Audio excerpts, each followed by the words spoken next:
crafty friends, this is Julie. I'm so glad you're here. Today I am going to be doing a little card making session with the July box of the month from Not Too Shabby, and I just love this tropical theme this month. I have selected some Zig Clean Color Real Brush markers to play with. It has probably been 4 or 5 years since I used these regularly, so I am a bit rusty and I'm going in with color more like it's a Copic marker. So I definitely need some practice at achieving that white space. But I have a lot of fun with this, and that's why art is a practice. It's, even if you've done something like 1,000 times, if you don't practice it, like you do get rusty. So anyways, I have stamped the image from one of the sets in the box of the month. The papers in the box of the month and the ephemera are available for individual purchase, but the stamps are exclusive to the box. So I think the box is sold out, so you will need to get on that waiting list if you would like a chance at this beautiful, beautiful box. And Jamie will send out a notification if she has any listings that come available throughout the month. Anyways, I have stamped this on Canson Smooth Bristol, which is my favorite paper for these markers. It really allows the water and ink to move. It doesn't soak into the paper as much as some of, like, just a typical watercolor paper is not the best for these markers. So it's basically just laying down color and going back in with your brush, just a light washing of color. I am obviously adding more color than is needed, and then I'm trying to dampen that off with a paper towel. I stamped these out in VersaFine Clair Nocturne ink, which is my favorite for watercoloring. And I picked my colors based on the Birds of Paradise paper pad, which is in the box of the month. And I am just loving the reds, pinks, and greens in this color palette. And it is so much fun to color. I just love these images. The other set has some silhouette hibiscus as well, so it's a great set even if you aren't as into coloring as I am. I really love this circle image here. It's a little tricky.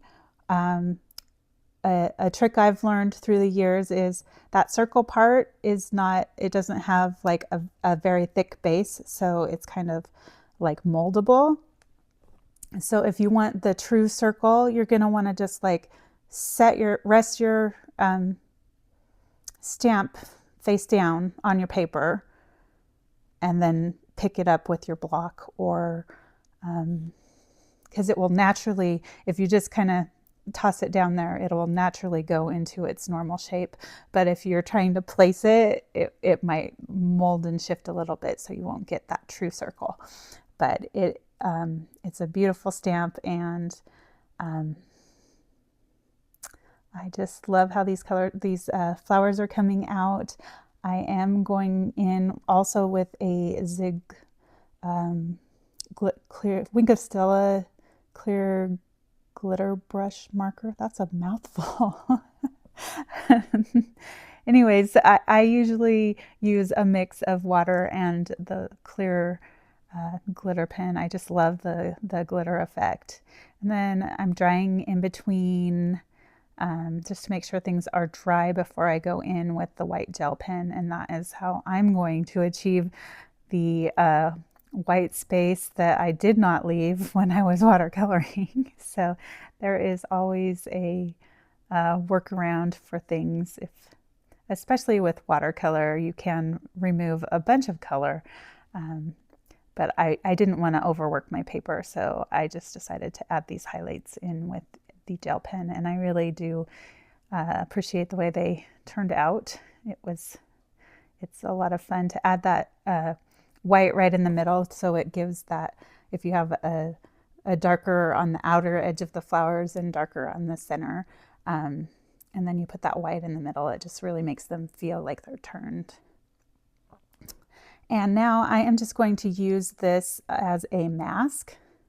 I'm putting the stamp right down over my colored image because I don't want to get anything on it or on the white around it. I cut it with my Brother Scan and Cut. And so I am just taking an acrylic marker and putting it on an acrylic block and then using a watered down paintbrush and splattering it. And now I'm just drying that before I go on to another color. And you see there I actually placed that a little bit, but that's because I'm working with a very very small surface because I've already cut my image out. So it is a beautiful stamp. And I just love to splatter. I don't know about you, but splattering is so much fun. And I wanted a little contrast, so I went through and when I cut my image out on my Scan and Cut, I just like cut it out, and then I went back and I put black paper down and changed the border to 0.08 instead of 0.04 and cut a black mat for it. And I did the same thing for my sentiment. You make life colorful, I think is the sentiment. It's off screen right now, but yeah, and I just used a pencil to connect any letters that didn't connect so that my Scan and Cut could recognize that. And I chose the Birds of Paradise paper, a little black mat to tie in with all my other black mats, and then I'm using the green skinny stripes from the paper pad, the Birds of Paradise. And I'm just gonna stick that down, get it how I want it. And there's that beautiful sentiment. I just love how it's kind of popping out over my stamped image. I just really like that look. And now I'm just taking some extra cardstock to level up that side so that everything is kind of level and lays flat on the card. Reinforcing that glue a little bit. And then I am just going to get the sentiment laid down, and we will bring out the sparkle enamel dots. And I just absolutely love sparkle enamel dots. I don't think I make a card without them. It's very rare that my card doesn't have them on them. I just really just enjoy that they match so many different kinds of papers, and they're just easy to apply. They stay stuck down, and it's just a really fun accent. And so this is an A2 card, and I've got those. I think I actually used a Halloween sparkling enamel dots. That's how they match everything. Everything goes with everything. So it's really a wonderful product.